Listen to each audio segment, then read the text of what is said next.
Welcome back to the Labor Forum. You are listening to WRFG 89.3 FM. And we're going to bring in our next segment where we are doing an interview with three members of Mammal Gallery.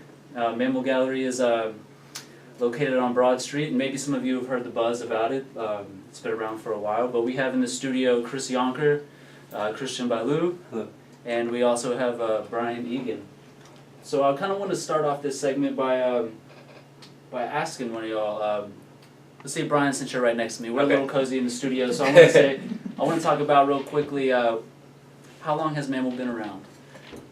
So we've been around about 3.5 years. We opened our doors late September in 2013, and we've just kind of been doing stuff on Broad Street ever since then. All right, and so I have been a participant of going to Mammal Gallery. There's a lot going on, but really the reason why you're here today isn't necessarily to kind of discuss that. We got some stuff going on in terms of new development that's taking place. Mm-hmm. So I think let's.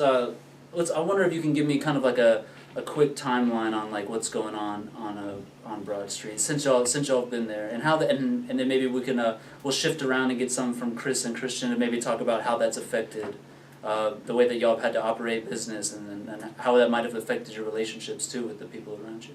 So our model was to kind of build towards ownership, because we know how these things can happen in cities, right? Like art institutions kind of get brought in almost towards the beginning and kind of create art and make it a more, I guess, like make it a destination. They kind of sometimes treat you as they'll, if you will, like tolerate the grassroots that you participate in to use you as a buffer, if you will, in between what it is that they've been trying to cover up. And I think in the case of downtown, a lot of what started,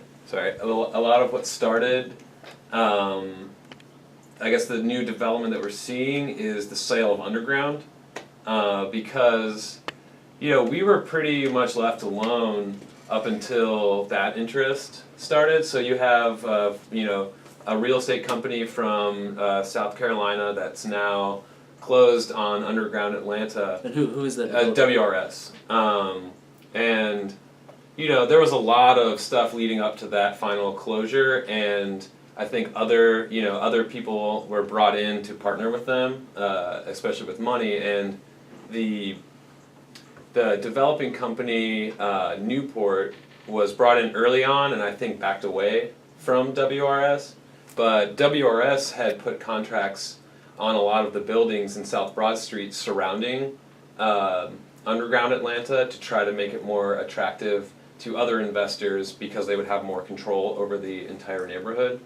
We know that WRS is kind of like a suburban developer, right? They don't really have any experience in developing downtown. They develop strip malls, and their anchor tenant is usually like a Walmart.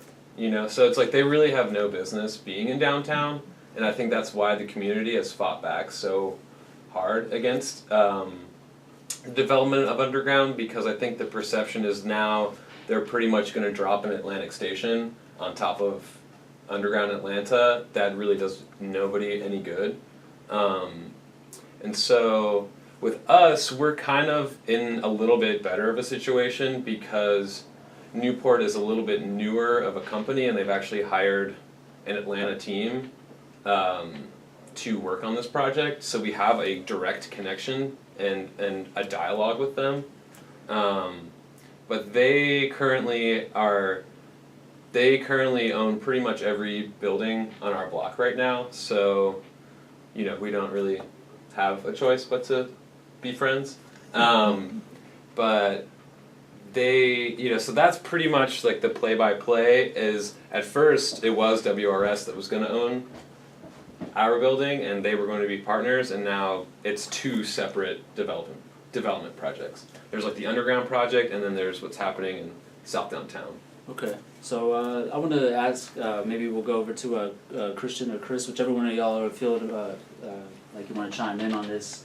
How has this underlying this development sort of shifted y'all's plans for for Mammal Gallery? Because I know at the beginning there was the opportunity was there for a brief moment to see purchasing it, but now that that's out of the picture, how has it really shifted the way in which y'all navigate this business? Yeah, so I mean, initially our plan was to buy our building to try to avoid being purchased or have the rent raised and us end up losing our space.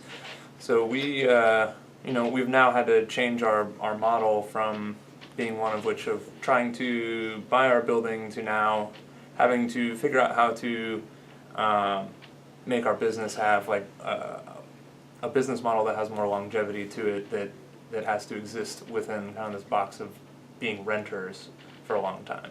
Do you think maybe that this has almost kind of put you in a position to maybe kind of be the venue that you didn't really want to be or wasn't prepared to be because of the way that perhaps, I mean, this is I'm just speculating, of course. Yeah.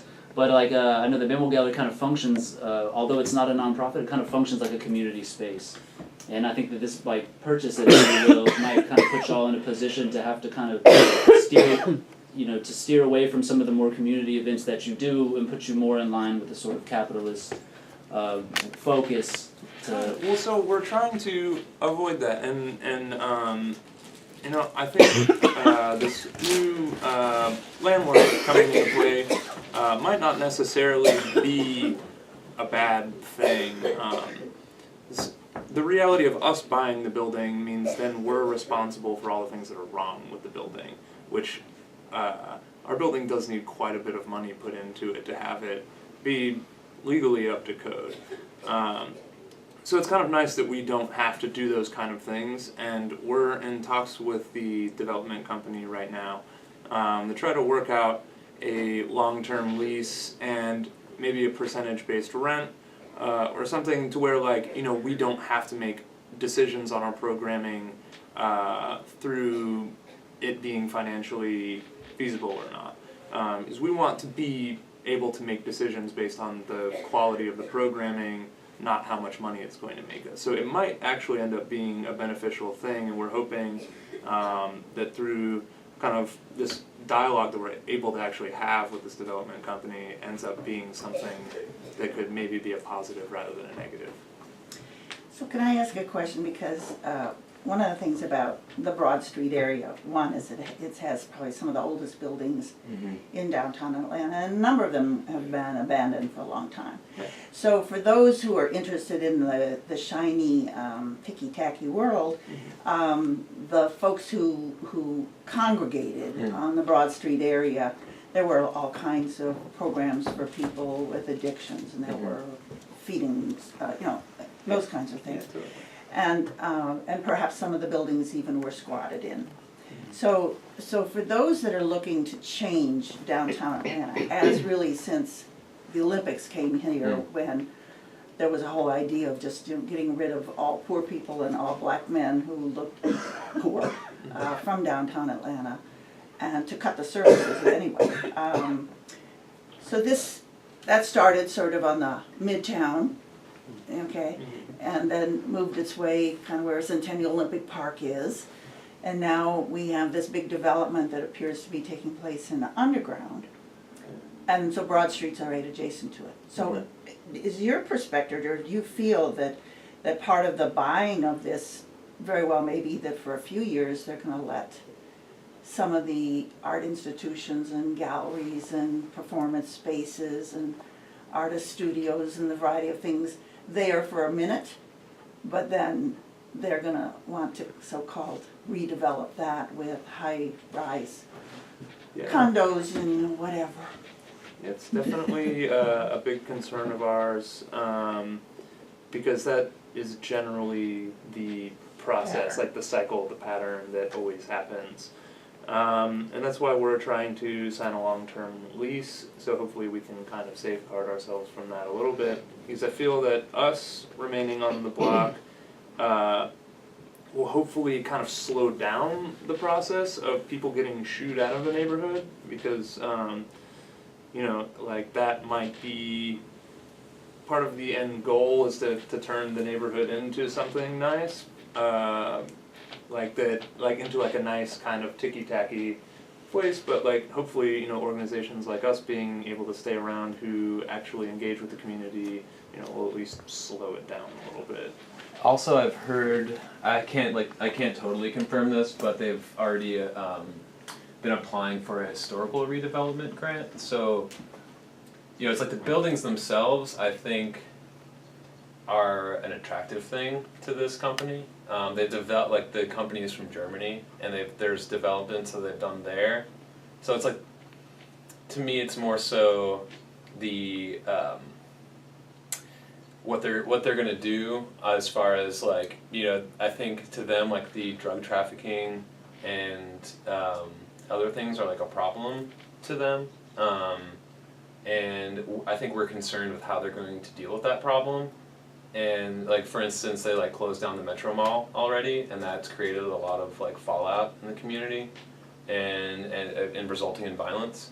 So we hope that they understand that there's a bigger picture than just like kind of like, oh, there's this one place that we don't kind of like, so let's close it down, and they understand what the like repercussions of what their actions are. I wish I believed that they understood, but I'm not quite sure that that's their like goal. I understand that it's like a lot more of y'all's goal to be conscious of those sort of things. I think that when y'all first started, that y'all were being a little conscious. Like I think y'all begin to start it with like a thing called Faces of Broad Street, where you were kind of giving people who had been there a lot longer, sort of a platform to elevate their stories and things. Mm-hmm. So I really appreciate y'all being able to do that. But so I only got like a minute left. So really quickly, I'm gonna have two people say one thing. I'm gonna see if one of y'all could give me a quick one as to like what's important about something like Mammal existing in the platform that it is, and then I also want one of y'all to quickly give some contact information if somebody wants to book. Say somebody wants to book at Mammal, or somebody wants to come by and be a part of this. So Christian, give me a quick one about why people should come. Why people are interested, you know, and why is something like Mammal Gallery is important. I think that Mammal Gallery connects with people in all kinds of ways based on creativity, and because we're open, because we're artists, because we are very not business first, even though we should be. We connect with these dreams that people have and allow them a platform to see themselves in the space.